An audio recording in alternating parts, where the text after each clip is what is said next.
Hello and welcome to the Moonshots Podcast. It's episode 246. I'm your co-host, Mike Parsons, and as always, I'm joined by the man himself, Mr. Mark Pearson-Freeland. Good morning, Mark. Hey, good morning, Mike. Good morning, listeners. Good morning, subscribers and fans of the Moonshot Show. Mike, we're kicking off the new year. We can still say that because it's only a couple of weeks into January. We're kicking off the new year with style today. We're kicking off as we mean to go on for the rest of 2024 with an individual that we've covered on the show, but Mike, a brand new area for us to lean into from this author. I might say that this is a new take on a classic Moonshots topic, Mark. I think you're right, Mike. So without further ado, listeners and subscribers and fans, today we're digging into Adam Grant's latest book, Hidden Potential. And Mike, this is a really interesting book. This is the science, as Adam Grant would say, the science of achieving great things. I think it's fair to say that this concept of transformation, this concept of understanding what our potential is under the surface, let's say, understanding our success and how we go about driving and striving for that success is something that's really, really on the top of our minds all year long. But what better time of the year than January to really lean into this as we're thinking about, new habits, new routines, maybe some changes on the horizon. I think as we take a breath post New Year's and as all the dust is settling around 2024, now's the time to lean into something such as hidden potential. Yeah, and I think it's also a time, Mark, where we are tempted to dream a little bigger than normal. That November, December thing, we're all a bit like tired, exhausted, and just stumbling across the finish line of a year. Okay, Let's say we've all regrouped a little bit, a little energized.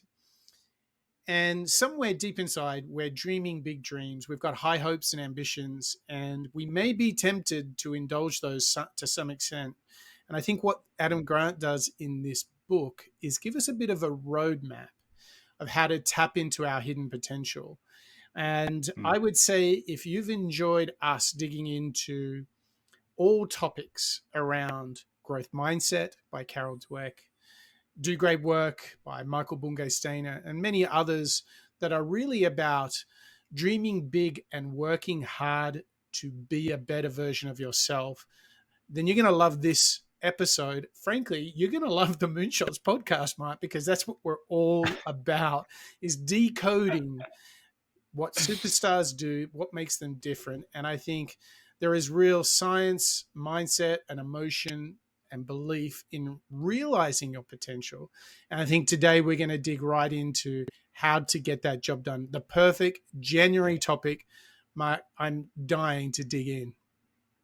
Oh, me too, Mike, and I'm sure our listeners and fans are as well. So without further ado, let's hear from the author, Adam Grant, who's having a conversation with USA Today. And Mike, I just wanted, before I kick off this clip, just share a little synopsis from this book that I think speaks to this particular clip we're going to hear from. Within Hidden Potential, Adam Grant goes on to show that progress depends less on how hard you work than how well you learn. Growth is not about the genius you possess. It's about the character you develop. So let's hear from Adam now, break this down a little bit more for us and help us understand what drives growth. A lot of people think, well, I wasn't born into this or that, or I wasn't born with that talent. But you say that really has nothing to do with it. And it's really about finding, those character skills in life. Yeah, we all have hidden potential. And my favorite demonstration of this is economists study how much money you earn in your 20s and find that you can predict that from how many years of experience your kindergarten teacher had. Oh, what? Staggering. I could not believe it. There's a correlation between your kindergarten teacher experience and your future salary. Yeah, your adult success. So what is that? Most people assume, well, that teacher is really good at teaching math and reading, the cognitive skills that you need. Mm-hmm. And that's true in the short run, but in the long run, what the experienced teachers do is they teach kids character skills. They teach discipline, determination, proactivity, and those are ultimately the skills that help us grow. Really cool. Wow, I love that. Now, one of the other things you say, we've got to look out for the things that make us uncomfortable because, why are you looking at me? No. I'm looking at the thing that makes me uncomfortable. I thought so. Not all discomfort is good. No, but how does that make us better? Well, I think a big part of growth is putting ourselves in situations that challenge us. And a lot of us avoid it because it feels awkward. We don't want to embarrass ourselves. One of the most incredible people I met while writing the book was a guy named Benny Lewis, who could not learn a foreign language in school, just struggled mightily. And now he speaks 10. Wow. And the big aha moment for him was when he realized he wasn't using the language. He was afraid to speak it because he didn't want to sound stupid. Right. And so what Benny does now is he goes to a foreign country and he engages in what he calls social skydiving, where he deliberately tries to make about 200 mistakes per day, knowing that if he uses the language more, even if he screws up, he's going to learn faster. Wow. Increased mistakes you maintain as well. Yeah. So you also talk about a sponge. You use a sponge as a metaphor. Explain that. Okay, so when I think about being a sponge, it's not just about absorbing information. It's also having a good filter for what information is useful. Not all critics are thinking critically. Not all critics are speaking constructively. And I'm sure you've all had the experience of asking somebody for feedback after a performance, and it's not that useful. Some cheerleaders are basically just applauding your best self, and then you can get complacent. You have some critics who are attacking your worst self, and that can be extremely demoralizing. What you want are coaches, which are people who see your hidden potential and help you become a better version of yourself. And the way to get people to coach you instead of just cheerlead or criticize is instead of asking for feedback, you ask for advice. The research shows that if I ask, what can I do better next time, then instead of just kind of reviewing what happened yesterday, I get useful, actionable guidance for what I can do differently tomorrow. Okay, this was like, talk about a strong start. I mean, I know. Look, I think that the first thing I would say is if you wanted in one clip a modern take on the growth mindset by Carol Dweck, that was it. That was it. So let's break it down a little bit. For me, there is something that we have seen as a pattern in the show over the last 240 plus episodes, Mark, and that is it's not just what you know, like your cognitive skills. There's all the behavioral, character-based approaches. It's not what you know, it's how you apply it, right? And the how is things like teamwork, communication.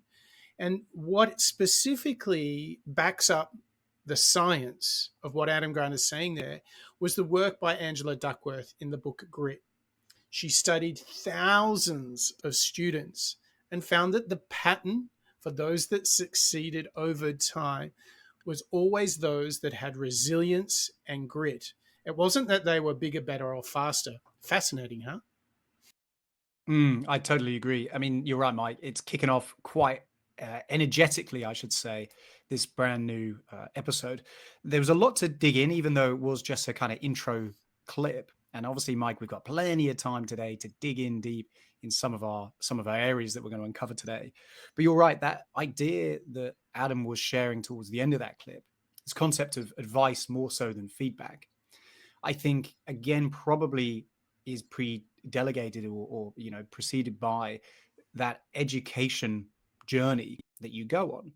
You know, this process of learning about the growth mindset that we've done on the show, this process of digging into books such as Angela Duckworth on grit, Elizabeth Gilbert with Big Magic around creativity, trying something new that perhaps you haven't done before, this idea of resilience, less so about, going out and doing a marathon perhaps, but more so just powering on with the work that you want to try and do, having the resilience to keep on coming back and giving it another go. Totally. I think really lends itself to this concept of advice more so than feedback, because you're opening up to different ways of working. Ordinarily we would receive feedback, exactly as Adam said, in a way that I suppose points out perhaps, errors. This is wrong, this is right, blah, blah. But instead, the most useful times that I've received feedback are from managers or leaders or even colleagues or even external individuals such as mentors that then give you the respect and the advice based on perhaps your character, perhaps your attitude. So less so about, hey, you didn't 1 + 1, you did that wrong. Instead, it's more orientated around, okay, well, your attitude was right. You worked really hard at this. This is what I would say you should go and do next time. Maybe it's reading this. Maybe it's going out and doing that. Right. So a build that I would do on that is you might be tempted right now in 2024 to say, okay, I really need to learn the skill of using ChatGPT, or I really need to develop my skill of understanding how cloud-based hosting works. Cloud and, generative AI, two big trends and sort of skills and techniques that you can use as an entrepreneur or at work or at school. Now, here's the fascinating thing. I would argue those are, yes, good to learn. Love those topics myself. But do you know what I think is of equal, if not greater importance? Learning how to be creative, learning how to be resilient. So notice the difference there. One is like a skill, cognitive skill. The other one is a value, a characteristic, or a behavior on how you go about doing that skill. So if you think about it, being creative as a characteristic, to really craft that as a defining characteristic of yourself, super important. To be resilient, to have vision, to have passion, to have great communication, teamwork, to be open, to be empathetic. These are characteristics that will take you so far. And I think the most important thing is they are timeless. The skill of the day comes and goes, but these skills were very important to the ancient Stoics, and they matter here in 2024. I think these are the sort of skills that we can work on, not just the cognitive stuff, but also the behavioral, the character building things. One might say if you were to become a member of the Moonshots podcast, you may have a great chance of improving your character, your behaviors, your values, so you can be the best version of yourself. That's right, Mike. I mean, individuals are coming at us from all over the globe, joining up the Moonshots family day in, day out, all of them building along with us character skills based on all these fascinating topics, Mike, that we dig into on the show. But without further ado, as is new tradition on 2024, please welcome in all of our members. Bob, Ken, Dietmar, Marjan, Connor, Rodrigo, Lisa, and Sid. Mr. Bonjour, Paul, Berg, and Kalman, Joe, Christian, Samuela, and Barbara.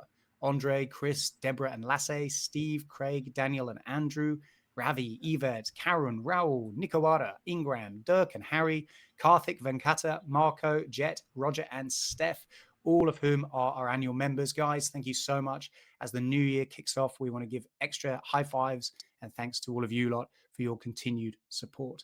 But Mike, we have to follow up with the individuals who are hot on those heels, such as Raw, Nimalen, James and Diana, Wade, Christoph, Denise and Laura, Smitty, Corey, Gayla and Bertram, Daniela, Mike, Dan, Antonio, Zachary, Austin, Fred, Lorenz, Ola, and Andy. Guys, thank you so much once again for your continued support, as well as your brand new support if you're a recent member. It's fantastic to have you with us, and thank you for supporting the Moonshots Show.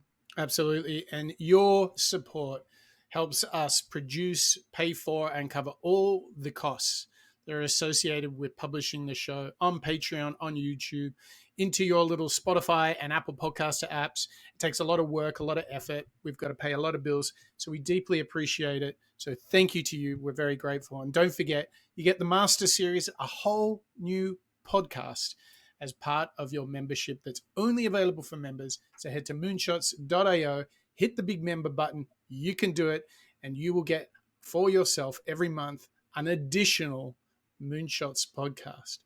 So, I tell you what, we might not always get every Master Series correct. We might be a little imperfect, but we deliver it every single month, Mark. And I am so glad that we get to now hear from Adam Grant talking about imperfectionism. And I think this is a very surprisingly interesting topic for us to study. Yeah, I agree, Mike. The idea is going to be something that we can really dig into after the clip. But just to set it up, just to tease ourselves, Mike, this idea of proactive imperfectionism and character traits is intrinsically linked. So everything that we were discussing a second ago, let's now build on it. Let's now hear Productivity Game, one of our favorite YouTubers, who's going to break down this lesson of imperfection from Adam Grant. There is one thing that predicts your future growth more than anything else. It's not your genetics or your intelligence. It's your character skills. Character skills allow you to override your instincts and hold true to your values. Unlike personality traits, your character skills are not fixed. Researchers prove this by arranging 1,500 West African entrepreneurs into 3 groups: a control group that received no training, a second group that received cognitive skills training, like accounting and marketing skills, and a third group that learned ways to boost initiative and self-discipline. The third group grew their business and profits by an average of 30% over the next 2 years, which was 3 times more than the group that strengthened their cognitive skills. Other research shows that adults earn an average of $320,000 more over their lifetime if they had an experienced kindergarten teacher who taught them to be more proactive, cooperative, focused, and persistent. If we can strengthen similar character skills, regardless of how old we are, we will go greater distances and unlock our hidden potential. When striving to strengthen one's character, it's helpful to have an ideal who encompasses the traits and behaviors of high potential people. I call this ideal the proactive imperfectionist player. Let's isolate the first part, proactive imperfectionist, and understand why being a proactive imperfectionist is essential to unlocking potential. Most perfectionists fail to maximize their potential because they learn to hate mistakes and avoid criticism. When they make a mistake, it lowers their self-esteem and makes them think, "I'm not doing that again," which shrinks their comfort zone. This way of thinking repeats, which limits their learning until they only end up doing what they know they're good at. Adam Grant is a recovering perfectionist who was held back by perfectionism as a diver in college. Grant had a habit of delaying his dives until his footwork was just perfect. At one practice, he says, "I went back and forth on the board for 45 minutes without making a single attempt. As I stood there frozen, I wasn't just wasting time, I was freezing my progress. I was failing to learn hard dives and only making small refinements to easy ones. I needed to get over my perfectionism." A proactive imperfectionist is someone who attacks perfectionism head on by setting a mistake quota. For instance, a proactive imperfectionist diver pushes herself to do dives so hard that she makes at least 5 major mistakes a practice. A proactive imperfectionist learning a new language tries hard to speak fluently, but doesn't have a successful day unless they make 200 mistakes talking to locals in a foreign country. A proactive imperfectionist student does his best to ace practice exams, but doesn't stop studying for an exam until he gets 100 practice exam questions wrong. When you set a mistake quota, you are seeking discomfort, which is crucial because how much you grow depends on how much discomfort you're willing to experience. One mistake quota you could set this year is to experience at least 2 personal project failures. This could be a side hustle, a personal growth project, or a project related to one of your hobbies. If you don't encounter at least 2 failures in the coming year, you either didn't finish enough projects or those projects weren't challenging enough. If Adam Grant scored perfect 10s during his practice dives, he wasn't pushing his limits. A more productive use of his time would have been to start with a dive that earned him a 4 out of 10 from his coach, then work on it until he could get an 8 out of 10 on that dive. In competition, scoring an 8 out of 10 on a difficult dive would have been more valuable than a perfect 10 on an easy dive. Start taking a similar approach in your life. Work on most things until they're just good enough so you have more time to challenge yourself and explore your potential. There is one thing that predicts your future growth. Mark, this is absolutely spot on. Talk about making Carol Dweck happy. As the author of Growth Mindset and really kind of setting up this whole space academically. I love this. I love this. So here's my little exercise for us. If we want to bring a little bit of this imperfection into our lives, they call it being a proactive imperfectionist. I'm going to hit you with a list of 10 ways you could adopt this into your life, and you need to choose the one that you like the most. Are you ready? Okay. All right. Now, let me get this list together. Here we go. All right, Mark. And don't forget, we need to hear your voice, so you need to hit that mute button. Here we go. Here's the top 10. Embracing mistakes as opportunities to learn. That's number 1. Number 2, setting achievable goals. Prioritizing self-care for well-being. Saying no when necessary. Number 5, practicing self-compassion. 6, accepting imperfections in relationships. That's a good one. 7, taking necessary breaks. 8, willingness to delegate tasks. 9, not constantly seeking validation. And lastly, focusing on progress, not perfection. If you're going to become, a proactive imperfectionist, which of those 10 do you think is the one you're going to adopt? I can only choose one. Yes. Okay. I think we've covered a number of these, I suppose, in very, very light ways. So I'm quite exposed to it, to a few of these, Mike, in a number of the shows that we've done in the past. So as you were reading those out, I was scribbling a few of them down, thinking, oh yeah, I must come back to this. I must come back to that. I think actually one of the ones that stands out from that list that perhaps hasn't necessarily, I haven't had enough chance to really dive in myself more, is number 9, not seeking validation. So where I'm going with the not seeking validation piece is it's attached to my ego. You know, ego, we've obviously talked about a lot on the show. We've dug into Stoics. We've dug into ego is the enemy with Ryan Holiday and so on. Combining that approach, and here's where my mind's going, combining this addressing approach to my ego, keeping it in check, at the same time as exploring a new area such as, you know, Elizabeth Gilbert would have said with Big Magic, you know, going out and trying something perhaps for a brand new way without seeking validation is always something that's held me back. I think when I look back at my career, the projects that I'm going to be most excited about when they get given to me are the ones where I think I can nail this. I think I can do well on this. Right. And that'll make me look good. It'll make me feel good because everybody else will think I'm good too. Yep. That validation piece is quite unhelpful though, because what it does is blur my decision-making process. It does. You'll often kind of trip, so to speak, at the first hurdle because at least in my experience, my mind would immediately go towards which is going to make me look the best, which is, it might not be monetary. It won't be monetary based, perhaps. It'll be more ego, inverted commas, driven. So I think as I look across this new year, Mike, and breaking down those mistake quotas, that's the one that I think I want to try and dig into more. That's not to say a handful of those weren't areas that I want to work on as well, such as self-care, such as the imperfection in relationships. I thought was quite interesting too. Those two were huge for me. Those two were huge. Yeah, I thought they were. And for me, though, the seeking validation piece is definitely something that I've always noticed. And as I've journaled about, that's the thing that is probably pinning me down, perhaps, actually. Yeah. And I think you called out this one of not seeking validation, which to me means going for riskier, harder options that have the risk of failure and building the strength to withstand that failure and use it as learning.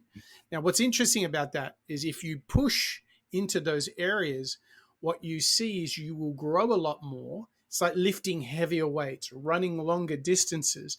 Even though that will be uncomfortable, you're actually getting stronger, fitter, and better because of it.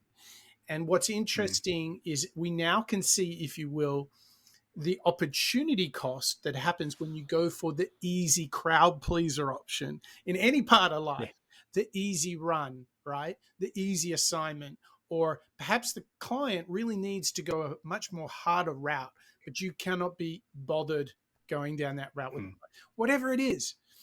The fact is we need to search out discomfort if we want to grow. And if it doesn't work out, that's okay. I think that's the biggest thing. Unless you die doing it, life continues. It ain't that bad. But it's funny how we do translate a lot of risk as do or die. And it's simply not. What it is, and you nailed it, it's the ego speaking. So it was almost like a reboot for all of us when we want to not seek validation, seek the harder thing, choose to take a risk, because even if it doesn't work, you'll have learned so much. And if you continue to learn, you'll be bigger, better, and faster, right? Yeah, that's it. And I've got to admit, there are times in my career that have been tricky. And when I look back at them, though, I look back at them with an enriched point of view. I'll look back at them and, have a little bit of gratitude, because you'll notice that those really tough times often don't happen very regularly. That's right. And like you say, they are the times that you go deeper into your soul and you're really pushing hard, trying to figure out, how am I going to get out of this? Well, what am I made of? How do I react to this type of stress or strain? And it's a great testing point that then you can refer back to. I don't necessarily mean when everything's rosy and you look back and laugh and say, haha, wasn't that tough? But instead, when the going's really good, that there's a deeper level that you can go to if needed, i.e. your volume is much, much greater than it ever was. Yeah. Because you can dig deeper. Yeah. And that, I think, gives you a lot of confidence. I think that gives you a lot of kind of weight, so to speak, behind you. Mm-hmm. So that the more you practice and the more you expose yourself to it, that heavier you get, the more confident you become. So I think for me, Mike, as I'm thinking about not trying to seek that validation, it's probably going to be something that once I do it once, maybe I do a project that invariably is going to be really hard. Maybe it's going to be tough. Maybe I'm going to fail at it. I think for next time, it then becomes that much, maybe not easier, but more comfortable. Maybe it becomes that little bit less of a strain. Yeah. And if I was in that same moment, I would take things into my control. I would journal and celebrate my own effort and my own learning. So I'm not so looking out for third-party validation. Give it to yourself. Because even if it didn't work, you're learning a ton, write about it, and celebrate it in your own journal. So it becomes a form of seeking validation from knowing you're doing the right thing, as opposed to others seeing what you do. That's it. It's more orientated around that personal growth space. I mean, Mike, this kind of sounds like this belongs on the Moonshot show. This sounds like a slam dunk, doesn't it? It's crazy. I told you this is like a very contemporary take on growth mindset, which is why we're having so much fun decoding it, breaking it down. But I think Adam Grant's got a ton more to share, right?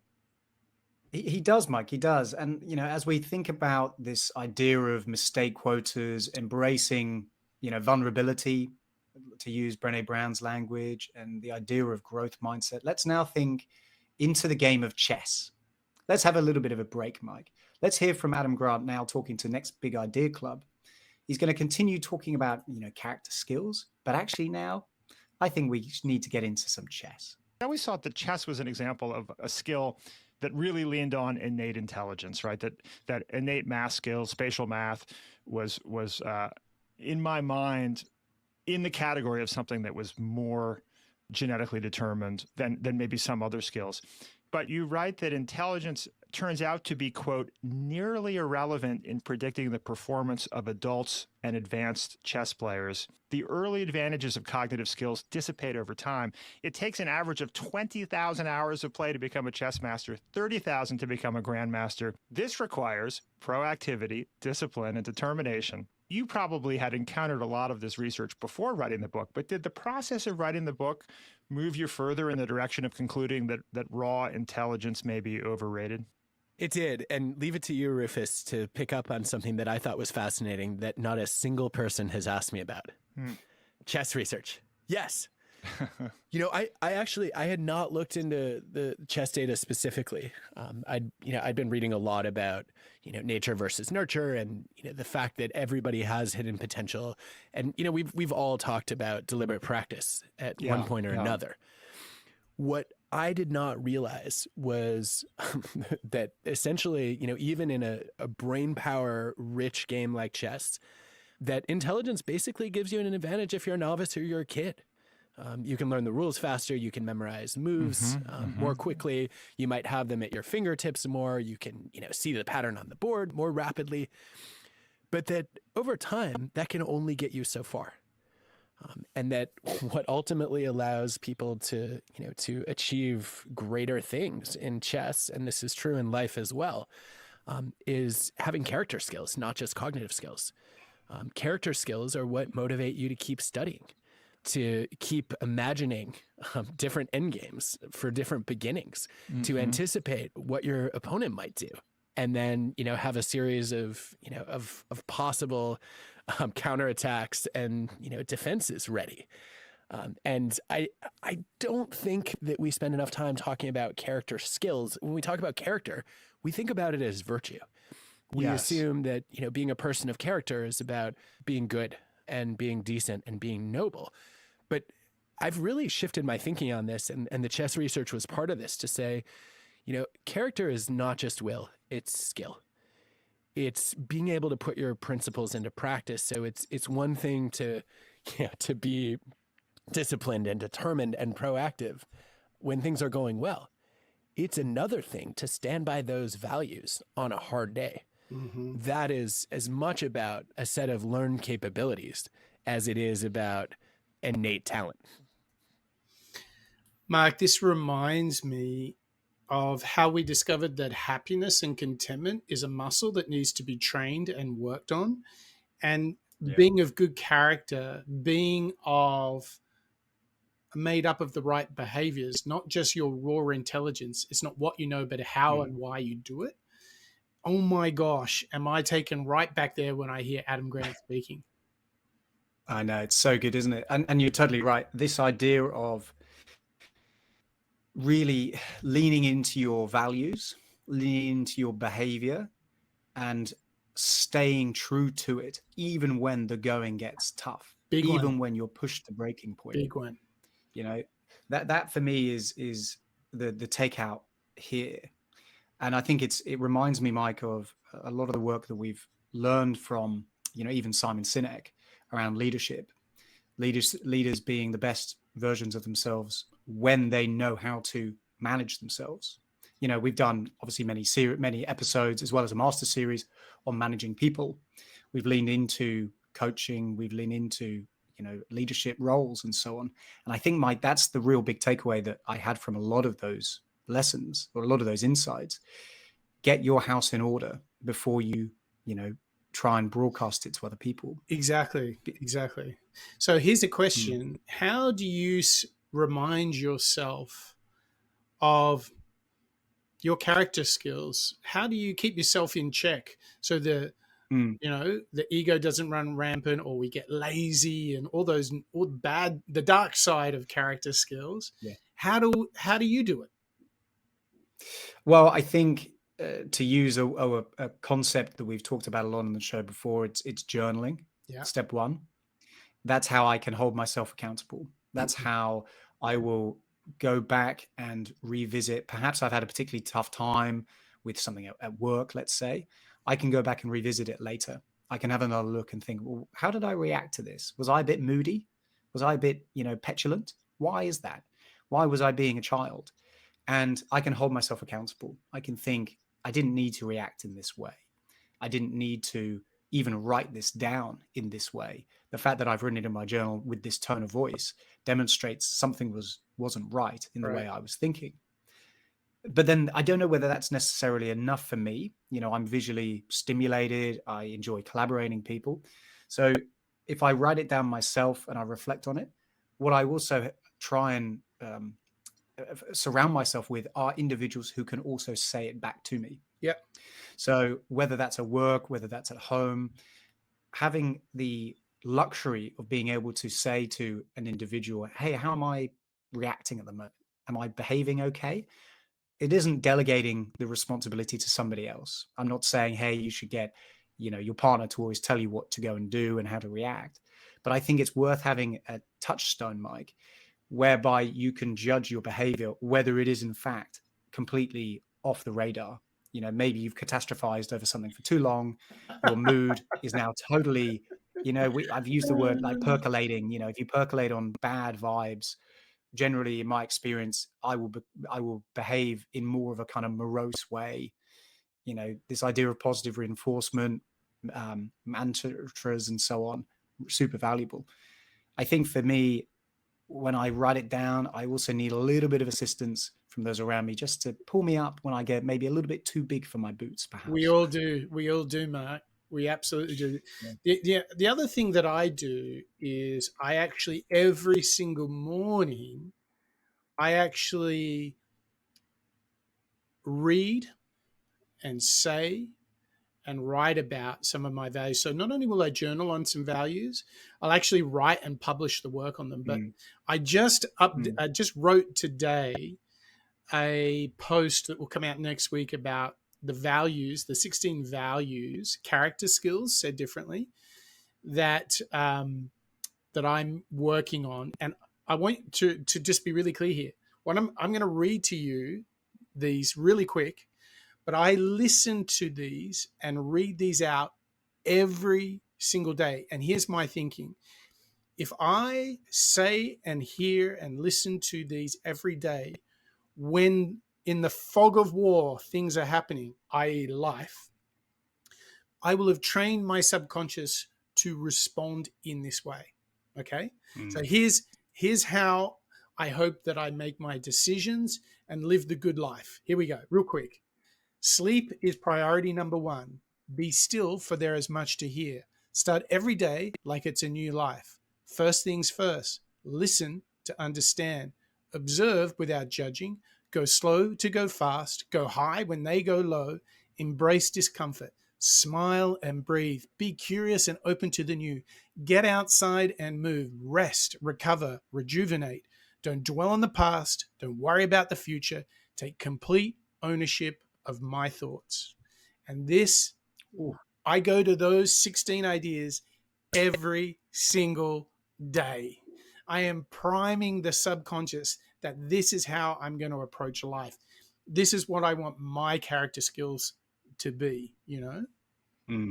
Oh, I love that, Mike. I think this concept, like you were saying a second ago, happiness, as we learned from the Dalai Lama, being a muscle. I completely agree. If you continually reinforce values, if you continually reinforce those mantras and mindsets, it's undeniable, I think, that is going to impact your day. You know, as you were reading those out, I was thinking, what a great thing to start your day, because it opens your mind beyond the immediate. Correct. It opens, if I was to do that, and maybe I'll even steal from the next newsletter, those 16 and start doing them myself. We'll do a little bit of a test. Yes. Because it removes me from the to-do list, from the distractions, from this stress of, okay, well, what do I need to do first? Instead, it's my time. It's kind of like stretching a muscle before going to have a workout. You're stretching your brain. You're putting it into context. Yes. So that it remembers what else is out there around the world. You know, there's a legacy to consider. There's great work to consider. I think you're totally right. What a fascinating little 16. Did you write those yourself? Were you inspired by other individuals? So this is like years of me journaling and just figuring out, like, how do I want to live? And a lot of it comes from what we're doing together on the show, Mo. So it's inspired by like Jordan Peterson or many, many, many others. But here's the interesting thing. The way I think about it, if I don't prime my subconscious with those, chances are in that empty space will be lazy and or negative thoughts. Yeah.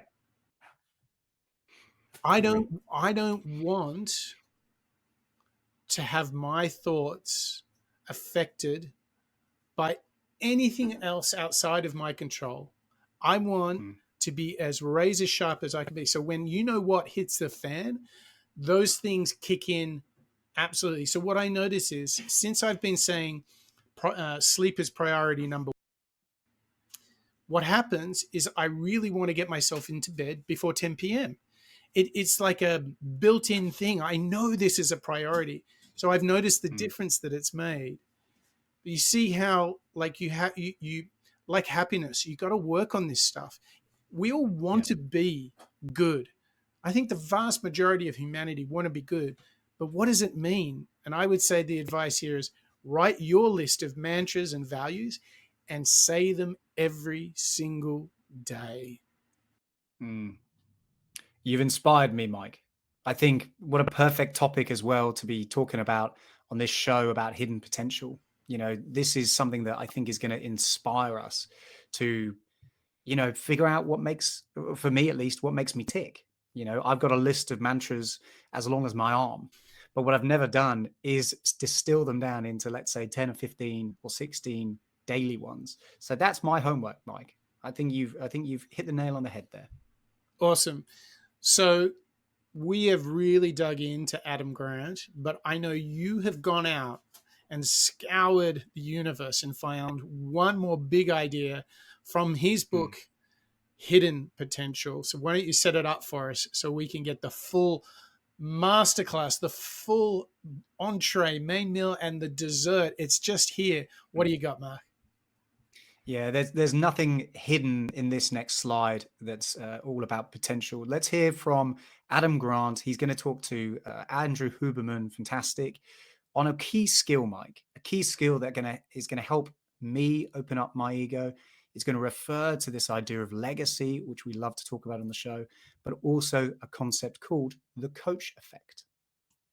I was getting ready to give my first TED Talk a number of years ago. Extremely nervous. I'm a shy introvert. I was, for a long time, afraid of public speaking. I remember in college literally shaking to raise my hand, being that nervous. And now I'm supposed to get in the red circle. Not my idea of comfort zone. And I happened to mention to our oldest daughter that I was nervous. And I asked her for advice on what I should do. And she said, I think at the time, let's see, she must have been, she was 7 maybe? I think 7, maybe 6. Anyway, she said, look for a smiling face in the audience. So it was one of those moments where I'm like, oh, that's such a good idea. Why didn't I think of that? Like, oh, yes, I can do that. I know people who are going to be in the audience. So I asked a couple of friends to sit in the front rows. And I locked eyes with a couple of them, and my nerves went down a little bit. So a couple weeks later, Joanna's getting ready to be in a school play, and she's also shy and introverted, and she's nervous, and she asks us for advice. And instead of telling her what to do, I said, well, what did you suggest to me a few weeks ago?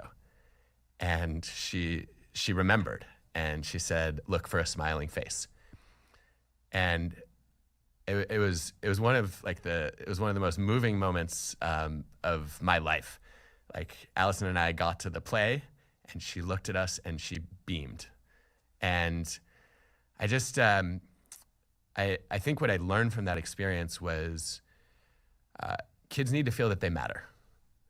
And most of us think about mattering as showing kids that they're unconditionally loved and giving them the support they need. But we forget that part of feeling that you matter is feeling that you make a difference. So as a kid, feeling like you have something to contribute. As a parent, asking my daughter for advice, that boosted her confidence. And I think that this is, I've come to call this the coach effect. It's one of my favorite recent findings in psychology, that when you're struggling with something, your instinct is to go to somebody else for advice and say, I need guidance. The problem is that keeps you in a passive frame of mind. It makes you feel like you're dependent on others. What you're better off doing is finding somebody else with a similar challenge and giving them advice. And what that does is it shows you that you have something to give. It boosts your efficacy. The research on this by Lauren Eskris Winkler and colleagues is fascinating. So people who give advice instead of receiving it, randomly assigned, end up more motivated and more confident. And I think this is something every parent could do, right? Whatever challenge you think your kid is going to face, find a version of it that you're grappling with and seek their guidance on it. And when they run into that same challenge, they will have confidence that they can begin to figure it out on their own. And you can be a coach in that process as opposed to just telling them what to do, which they may feel like is not relevant, or they may resist because they don't want to be told what to do by a parent. So that is my favorite parenting lesson from Hidden Potential. Okay, this is a topic near and dear to my heart, Mark, and I'm thinking many thoughts all at the same time. So let me try and get them in some sort of structure. I mean, the first thing that hits me there is what we mean when we talk about being a continuous learner is also being a continuous teacher, because there is this wisdom that if you want to learn something, you should teach it. And I think what's so beautiful about that story is we can invite the people around us to teach us too. And if I'm learning one day, maybe I'm teaching the next. And then the day after you're the teacher, then you're the learner, and so on and so forth. And if you just see it as one big continuous loop, the beauty of it is it compounds. Because as you teach and learn, you affect those around you, then they affect you, and then in turn you affect them. And I believe this is where you work out that life is a team sport. So if you are continuing to learn and teach, you will inspire others to do so. They will inspire you. And this is when you're having that off day and you get that great bit of advice from your son. That's what makes the difference. That's the moment when maybe you're down and I give you a tip and you're like, magic, right? And then the next day you give me something. I think if we can all lean into learning, by de facto, we're leaning into teaching. And if we do that for ourselves and for others, I think you're just paying it forward. I honestly, personally, I don't think there's much of a higher calling than being a continuous learner, because it means being a continuous teacher. And it's, teaching everybody how to fish. Don't give them a fish, teach them how to fish. Yeah, I agree. And something that I've been personally inspired by over the last few years probably is this idea of sharing advice that then helps other people kind of become how they want to be, how they want to get better. Maybe it's not something I can physically do for them. Maybe it's just an emotional buoyancy, perhaps, with my wife going through lots of exams and so on. I'll give her the buoyancy. I think all these moments actually ladder up. And I quite like the terminology you use, Mike, this idea of paying it forward. I think it ladders up because when you are in the moment, maybe you're very, very distracted. Maybe you're stressed. There'll be times when somebody will come to me. Maybe it's a colleague, maybe it's a friend, whoever it might be, will come to me and my head won't be perfect. It won't necessarily be in the right space, but I'll still do my best. I'll think, hey, why aren't they asking about me? Why can't we talk about my stuff? Why do we have to talk about yours? By putting myself forward for them, being that support, maybe being that coach, what I realize afterwards is I feel a lot better. I'll feel lighter. I'll feel as though I've maybe done something good. And that, I think, is something that is more accessible to a lot of us nowadays than perhaps giving up our time for charity work or going out and doing something we're very, very passionate about. I think there are going to be times when, in order to prioritize the work that we have to do day in, day out, we can seek out some of the, let's say, reassurance, the passion, the love that you can find elsewhere by being that coach, by being an individual who strives to bring other people up alongside you or above you. The work that we saw with Steve Kerr, all the work that we studied in the sports series really stood out to me. That's right. Because of how selfless, I think is probably the right word, these coaches are, because they know it's all about the team, but really they are the individuals behind the scenes making it all happen. I think, Mike, this is another great reminder to me that in order to dig out that hidden potential of mine, I need to not only be aware of who I am as a colleague, maybe even as a coach, but also put it into practice. Really make a daily effort. Maybe that's one of the mantras: be a coach and help somebody each day. Yes. Well, I would say that if you think about it like this, if you're a partner who's always learning and teaching your partner about things in life, that sounds pretty good. If you're a friend who's, when the time's appropriate, teaching or learning together with your friends, that sounds like someone I want to hang out with. And the same thing as a colleague as well. If you realize that by paying it forward, by helping people to fish and not just giving them the fish, you are doing, I think, the highest order of service to others, and they'll do it to you. And I think that's how you win in life as a team sport, Mark. I mean, we are covering some serious topics now. This is what happens when you tap into finding your hidden potential, when you tap into a growth mindset. Having covered so much, Mark, I guess the big question for you is, what's the one thing that gets your attention tomorrow? This is a little challenging on this show, I have to say. Yeah, this one feels a little bit more challenging than usual for some reason. I mean, there's just so much to it. We've just covered the idea of coaching, and we didn't even talk about Michael Bungay-Stanier, Mike. Right. There's just so much depth that you can go into with each of these areas.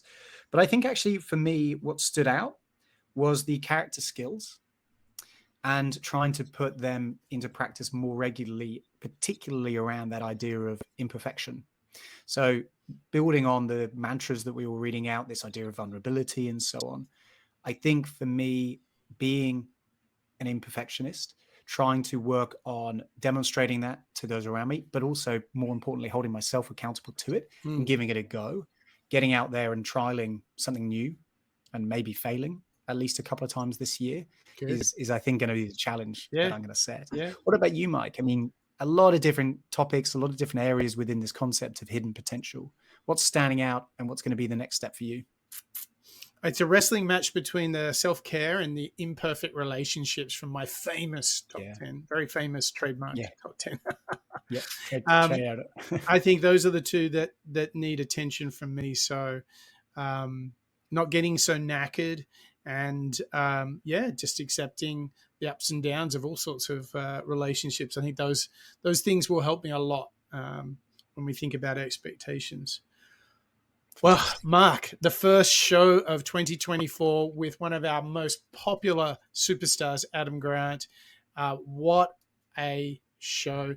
So I want to say thank you to you, and thank you to our viewers, our listeners, and our members here for show 246, where we studied the work of Adam Grant in his brand new book, Hidden Potential.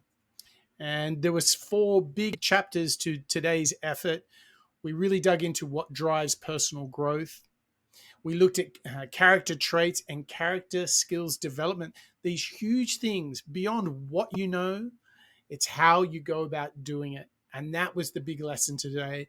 And if we continually learn and we continually teach, we can really embrace the coach effect, where we don't only improve ourselves, but those around us. And that is absolutely what we're about here on the Moonshots podcast, and learning out loud together to be the very best versions of ourselves.